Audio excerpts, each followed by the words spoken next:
I think I could paraphrase a book and say most of what I needed to know in life I learned as a freshman at Howard Payne. I learned, for instance, to be adjustable.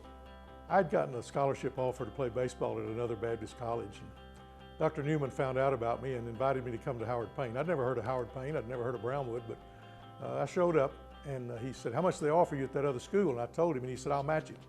I said, "Well, you don't have a baseball team." He said, "Well, we're going to start it, and I need some guys to start the team." Approximately 30 years later, they started that baseball team, and Don Newberry was president at that time. So I wrote him a letter and I said, "You may remember I had a baseball scholarship, come to Howard Payne, and never got to play, so I think I need to come and throw out the first pitch." He wrote me a letter back and said, "I think you need to come and pay back your scholarship." So we didn't communicate anymore after that. As a freshman, I learned to respect my elders, meaning the upperclassmen. And some of them are probably at the banquet, so I know they won't recognize me how I look now, so I brought this along so they could recognize how I looked when I was a freshman. And they woke us up one night and said, "It's time to guard the campus." Now, I don't know who they thought was going to attack our campus or why, but they took us out and put me in a tree on the corner of what was then Jacket Gym, now the Wellness Center. The tree's still there. They said, "You climb up in that tree and guard the campus." I did a real good job. Nobody attacked the campus that night, at least before 3 o'clock. At 3 o'clock, it gets kind of quiet in Brownwood, and I fell asleep and fell out of the tree.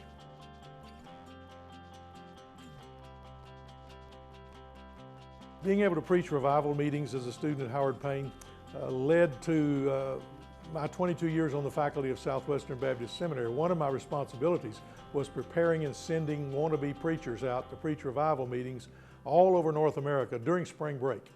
So that really, most of what has happened in my ministry over the years, being able to travel and minister in all 50 states and 56 countries and writing 18 books and all those kind of things, it all started right here. Everything I did in my ministry, and I think across the years, everything I did had its roots here on this holy ground called Howard Payne University.